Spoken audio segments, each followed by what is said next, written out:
नमस्कार, स्वागत है हमारे चैनल उत्तरावत क्लासेस में।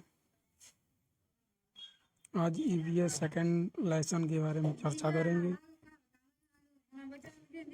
हमारे चैनल को लाइक और सब्सक्राइब कर लें, जो आगे आने वाली क्लास जो आप तक पहुंच सके। चलिए फटाफट देखते हैं और जल्दी जल्दी पढ़ेंगे, जो आप देखकर इसको बार बार रिवीजन कर सकें, आपका टाइम भी वेस्ट ना हो।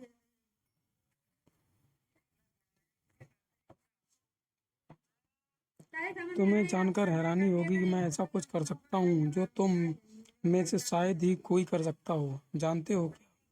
मैं बीन बजा सकता हूँ। हो गए ना हैरान? हाँ, मैं सांपों को अपनी बीन की धुन पर नचा सकता हूँ। ये कला मैंने अपने लोगों से सीखी है। हमारे लोगों को कालबेलिया कहते हैं, यानी कि सांप जो रखते हैं उनको कालबेलिया कहते हैं।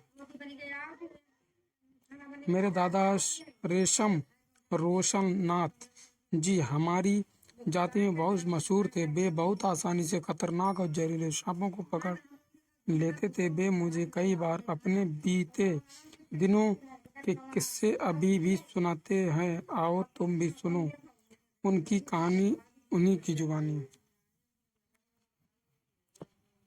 नांगफन ऐसे डिजाइन रंगोली, कढ़ाई और दीवारों को सजाने के लिए सौराष्ट्र, गुजरात और दक्षिण भारत में प्रयोग की जाती, यानी रंगोली नांगफन। ये सौराष्ट्र, गुजरात, दक्षिण भारत में प्रयोग की जाती हैं।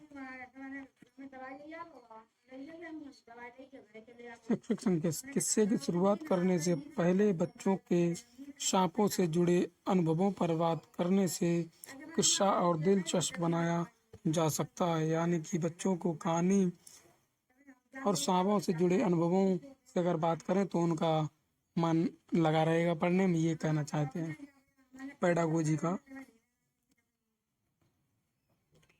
आज भी सोचूं तो बहुत परेशानी होती है। सरकार ने कानून बना दिया है कि ना तो कोई जंगली जानवरों को पकड़ सकता और ना ही उन्हें अपने पास रख सकता है। कुछ लोग जानवरों को मारते हैं और उनकी खाल ऊंचे दामों में बेचते हैं।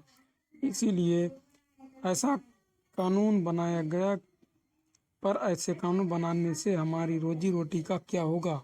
हम सपेरों ने कभी भी सांपों को नहीं मारा, ना ही कभी उनकी खाल बेची। कुछ लोग कहते हैं कि हम सांप को मार देते हैं। ये कहना चाहता है कि अगर किसी जानवर को मारोगे तो कानूनी कार्रवाई हो जाएगी, लेकिन कालबेलिया जो सांप पकड़ने वाले वो कहना चाहते हैं कि अगर ऐसा होगा, कानूनी कार्रवाई होगी तो हम क्या करेंगे? हम तो सांप को मारते ही नहीं, जो इसका रोजगार करते हैं वो लोग और हैं।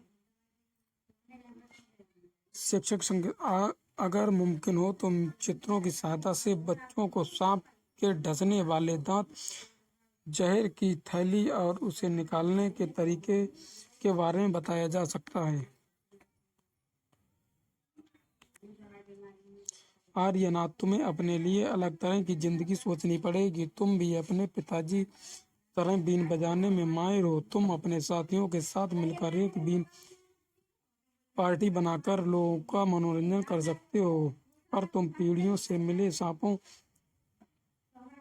के इस ज्ञान को व्यर्थ ना गवाना।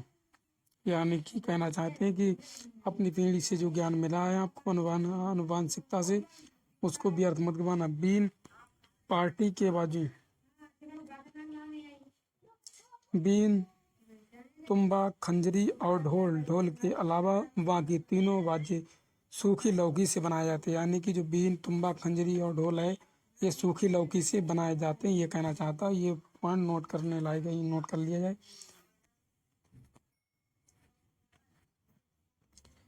तुम शहरों और गांव के बच्चों को बताना कि सांपों से ना तो डरने की जरूरत है, ना ही नफरत करने की। उन्हें सिखाना कि कैसे जहरीले सांपों को पहचाना है। उन्हें यह भी बताना कि सांप तो किसान के दोस्त हैं। सांप ना हो तो खेतों में फसलों को चूहों से कौन बचाएगा? अब तुम उन सभी बच्चों को मेरी एक कहानी सुनाना, अपनी जिंदगी को एक नई कहानी भी बनाना।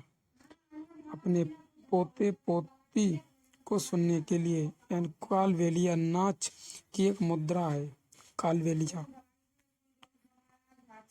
पेडागोजी को भी देख लेते हैं। इस किस्से में सपेरों और सांपों के आपसी संबंध और निर्भरता को दर्शाया गया। इसी तरह के और समुदायों पर बातचीत करके ये स्पष्ट किया जा सकता है कि अक्सर इन लोगों का जानवरों के प्रति क्रूर व्यवहार नहीं होता जैसी आम धारणा है। हमें भी जानवरों को छेड़ना तथा सताना नहीं चाहिए।